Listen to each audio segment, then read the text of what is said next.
ठीक है नेहा, तो मैं ऑफिस के लिए निकलता हूँ। जी ध्यान से जाइएगा। पीठ पर लैपटॉप बैग लिए सौरभ अपने ऑफिस के लिए निकल ही रहा होता है कि उसका छोटा भाई विवेक उसे टोक देता है। भैया, सुनो ना, वो मैं। कितनी बार बताया है तुम्हें विवेक कि जब कोई काम से बाहर जा रहा हो तो उसे टोकना नहीं चाहिए। आज इनका प्रेजेंटेशन है और तुमने आज ही टोक दिया। क्या बोलूं, अपना दिमाग ही नहीं लगाना होता इस घर में किसी को। नेहा को विवेक पर बरसता देख सौरभ बाहर की ओर चल देता है। ये लो, अब आप कहाँ चल दिए? 5 मिनट बैठ कर जाइएगा। ऐसे भी आजकल आपके ग्रह गोचर कुछ ठीक नहीं चल रहे हैं। अरे मेरी धर्म पत्नी, ऐसा कुछ नहीं होता। वो तो घर पर पैसे आ रहे हैं इसलिए पता नहीं चल रहा क्या होता है नहीं होता। भगवान न करे कभी कुछ भी हो। सुबह सुबह सौरभ के घर का माहौल जरा उखड़ा उखड़ा होता लग रहा था। अपनी बहू की आवाज सुनकर रेणुका कमरे से बाहर आती है। क्या बात हो गई बहू, इतनी सुबह सुबह चिचिया क्यों रही हो? अरे सरकार सभी औरतों के खाते में 5,000 रुपए भेज रही है। पूरे मोहल्ले में सभी के खाते में पैसे आ गए, सिवाय भाभी के। इसीलिए इनका मूड जरा उखड़ा हुआ है। और कोई बात नहीं है मम्मी। वो मैं क्या कह रहा था ना भैया, रास्ते में चलते वक्त मुझे ना जरा प्रज्ञा केंद्र छोड़ देना। भाभी का काम कहाँ अटका हुआ है जरा देख लूं। काम जरा आगे बढ़ाने के लिए थोड़ी बात करनी होगी। हो सकता है फिर अकाउंट में पैसे आ जाए। अरे विवेक तो इसलिए अपने भैया को टोक रहा था। बोलना था ना बेटा मुझे। बता मुझे, मैंने कितना सुना दिया तुझे बिना बात के, वो भी। अरे कोई बात नहीं भाभी, मैं समझ सकता हूँ। एक बार आपके अकाउंट में पैसे 5,000 आ गए ना, तो जितना आप कूड़ कूड़ कर रही है ना, उतना ज़्यादा मुस्कुराएंगे। ये वादा है मेरा। और मम्मी के लिए वृद्धा पेंशन का भी पता किया है। उधर से 2,000 आ गए तो बैठे बैठे महीने के 7,000 हाथ में आ जाएंगे। कितनी मदद हो जाएगी। जिंदगी भर इनके आधार कार्ड में इनकी उम्र छुपाती रही मैं। और ये है कि मेरे वृद्ध होने के पहले मेरे वृद्धा पेंशन बढ़ाने के लिए मेरी उम्र बढ़ाए बैठे हैं। मतलब 2,000 नहीं चाहिए आपको?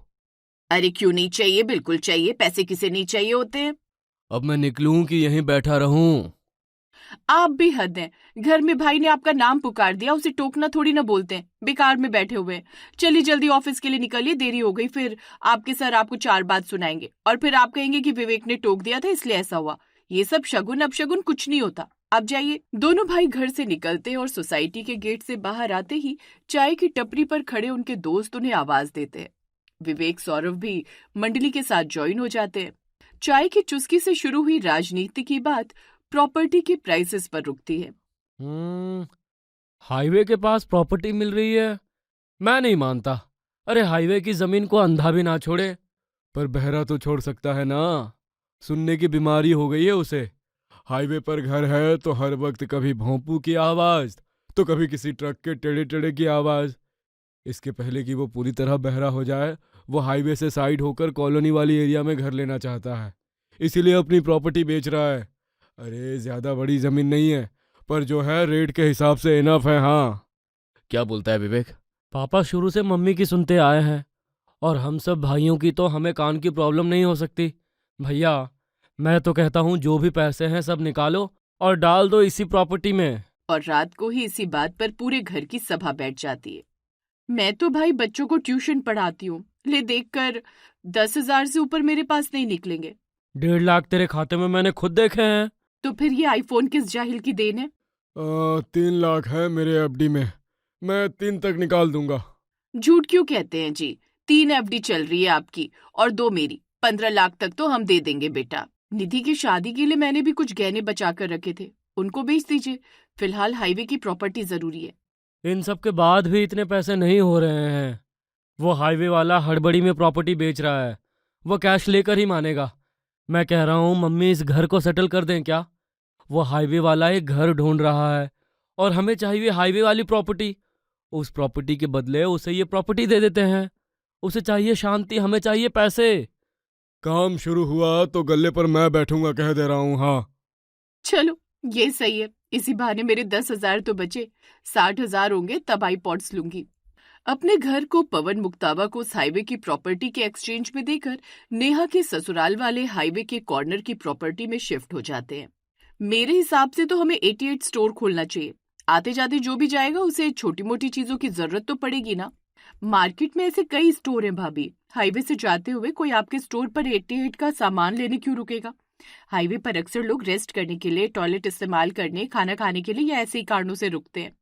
यहाँ रहना तो हमें है ही, टॉयलेट यहाँ बना ही हुआ है, रसोई घर भी है ही और कमरे भी हैं।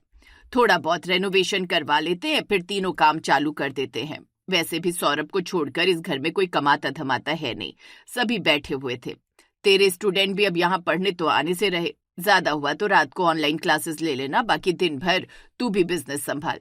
तो फिर मैं वॉशरूम वाला काम लूंगी, वॉशरूम यूज करने के 20 रुपए। आ, आराम करने का ऐसा है कि हर घंटे का कर लेते हैं। 1 घंटे सोने के 100 रुपए और पूरे दिन के लिए कमरा चाहिए तो 1500 रुपए। अरे हाईवे पर इससे कम में कमरा थोड़े ना मिलेगा। तो खाने पीने का मैं और मम्मी जी देख लेंगे। ये क्या बात हुई, सबने काम पकड़ लिया। मैं तो उस वक्त भी अनएम्प्लॉयड था और अभी भी अनएम्प्लॉयड रहूंगा। बिल्कुल भी नहीं।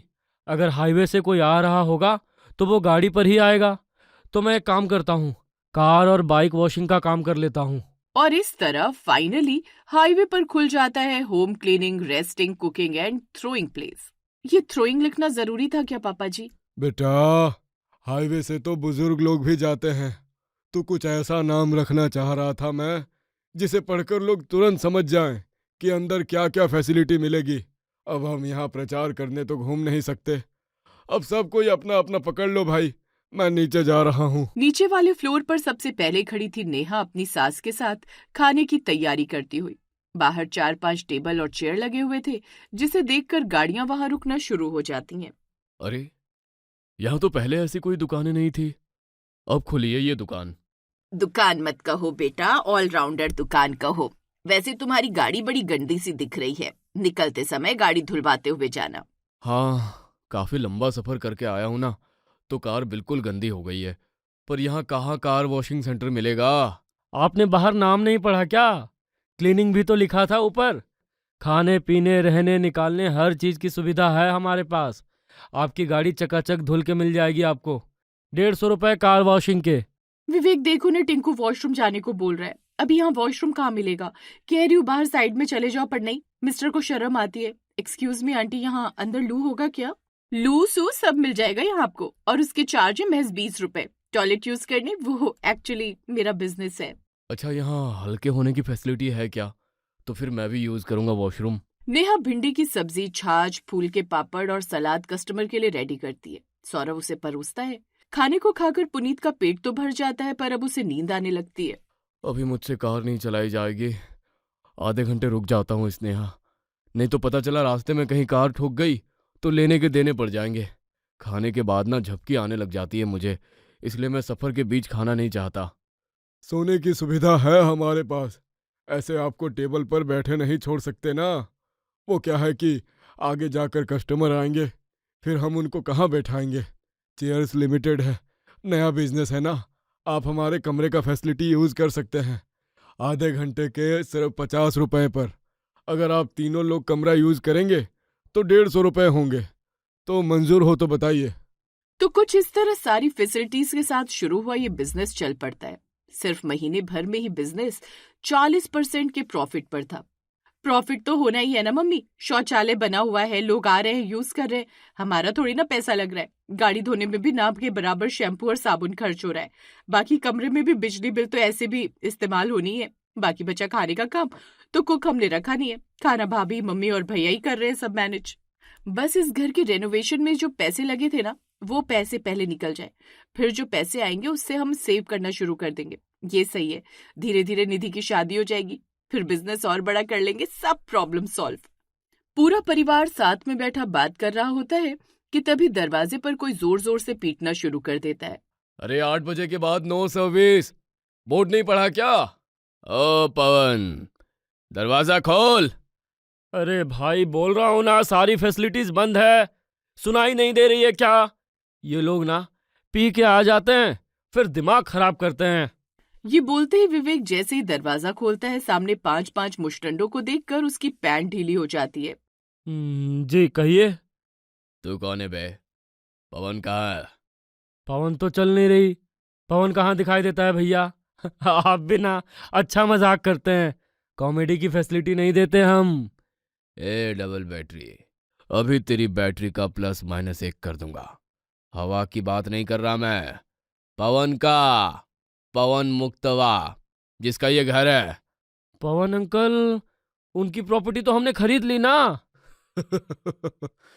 मतलब कि वो भाग गया, यानी कि वसूली के पैसे अब तू देगा। ये ऐसा कौन है दरवाजे पर जो विवेक वहीं अटक गया? चलिए चलकर देखते हैं पापा जी, रात का समय, पता नहीं कौन आ गया हो।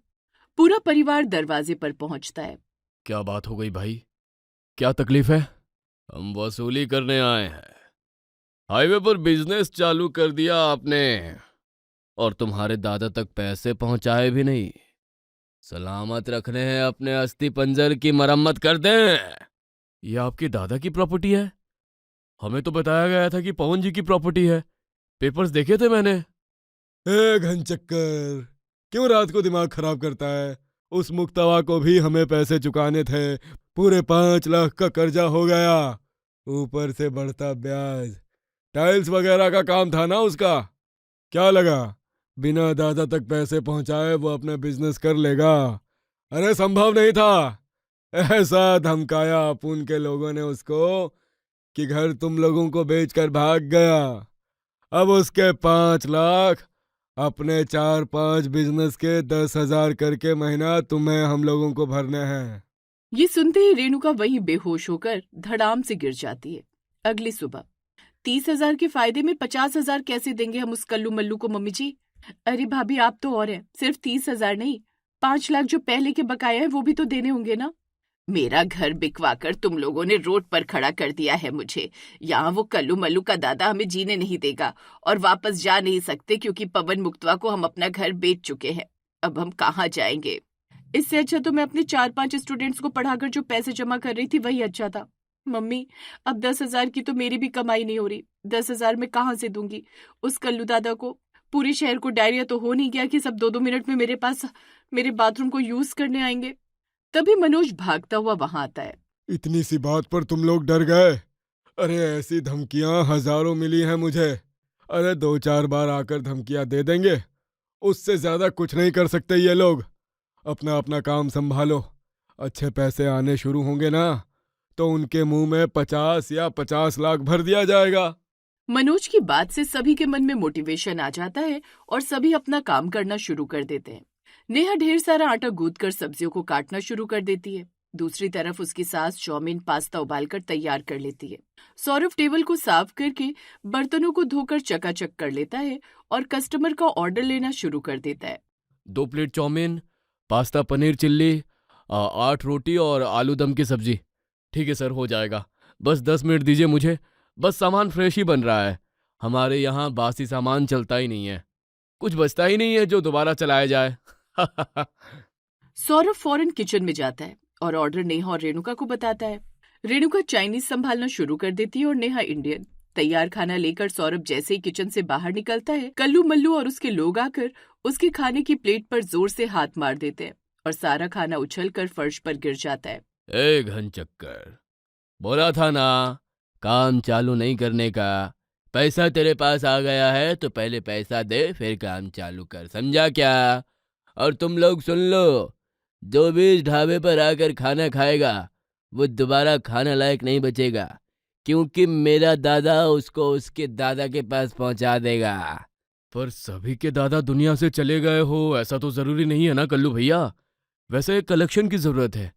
पिछली रात में आप कह रहे थे कि मरम्मत करनी है, पर हमारे यहाँ सर्विसिंग का काम नहीं होता, तो मरम्मत करने का काम हम आपको नहीं दे पाएंगे।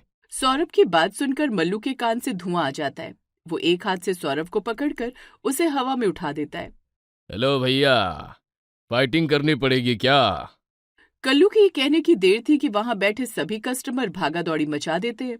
सभी अपनी अपनी गाड़ी में बैठकर रफू चक्कर हो जाते हैं और पूरा ढाबा हो जाता है खाली। अबे अभी तो गन निकाला भी नहीं, तब तो ये हालत है। किसी दिन गन निकाल दी तो क्या होगा रे सौरभ? 5,50,000 कब देगा मेरे को?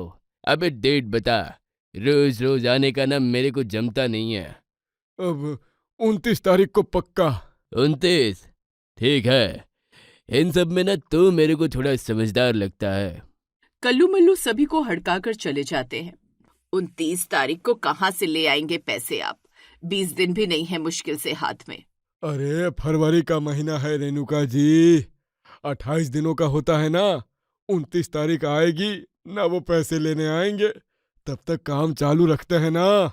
मनोज की मोटिवेशन से फिर से सभी अपने अपने काम पर लग जाते हैं। पर इस बार गुंडे नहीं आए थे, इस बार आई थी पुलिस की गाड़ी। सर, आपका 11,000 का बिल हुआ। ए सुनो, ए पाटिल, ये मुझसे पैसे मांग रहा है। अबे किस बात के पैसे? तू बता, तू मुझे पैसे कब दे रहा है? काम चालू कर लिया और थाने में चिट्ठी नहीं भिजवाई, मारू क्या डंडा? अब क्या बोलेंगे आप पापा? कभी गुंडे कभी पुलिस, ये कहाँ फंस गए हम। ये ड्रामे खत्म हो ही नहीं रहे थे कि कुछ लोग पूछताछ के लिए नेहा के घर पहुंच जाते हैं। ये तस्वीर देखिए, ये आदमी आपके ढाबे में आने के बाद गायब हो गया। क्या आपको अंदाजा है वो कहाँ गया होगा? क्यों भाई, हमें क्यों अंदाजा होगा? क्योंकि वो एक गुंडा मवाली था। 12 केसेस हैं उस पर। कहीं आप लोग भी उससे मिले तो नहीं हैं? थाने में गवाही देनी होगी। भैया जी, सामने कैमरा है सड़क के उस तरफ, उससे इन्फॉर्मेशन मिल जाएगी आपको। उस आदमी को भेजकर निधि फौरन घर बंद कर लेती है। ये क्या पंगा है मम्मी? पापा कहाँ हैं आप? अब कहिए ये कॉमन है। अरे मैं क्या करूं, इसमें मेरी गलती थोड़ी है। गलती तो विवेक और सौरभ की है। वो हाईवे की प्रॉपर्टी का आइडिया लेकर आए थे। तो फिर सब एक एक काम बांट लेंगे। ये आइडिया तो मम्मी ने निकाला था ना काम होता ना गुंडे आते। बहस करने से फायदा नहीं है। जिस तरह हमें ये घर बेचा गया था, हमें भी इसे बेचना होगा, सिंपल। जिस चाय की टपरी पर सौरभ और विवेक को इस प्लॉट के बारे में पता चला था, वहीं जाकर फिर से दोनों इस प्लॉट की बिक्री का बोर्ड लगा देते हैं। अरे, ये हाईवे का प्लॉट आप क्यों बेच रहे हैं? वो क्या है, दिन रात ट्रक की पै पै पू पू बस की आवाज़ों के कारण मेरे पापा को ना बहरापन होने लगा है। अब इसके पहले कि हम सब बहरे हो जाएं, हम किसी घर के आसपास वाले इलाके में शिफ्ट होना चाहते हैं, इसलिए अपने हाईवे वाली प्रॉपर्टी को बेच रहे हैं। अरे तो एक काम करिए, मेरा घर कॉलोनी वाला ही है, मेरा घर आप ले लीजिए और अपने हाईवे वाली प्रॉपर्टी को एक्सचेंज में दे दीजिए। बोलिए, मंजूर है? हम मंजूर है। और इस तरह जहां से सौरभ के परिवार वालों ने सब शुरू किया था, घूम फिर कर वो वहीं पहुंच जाते हैं।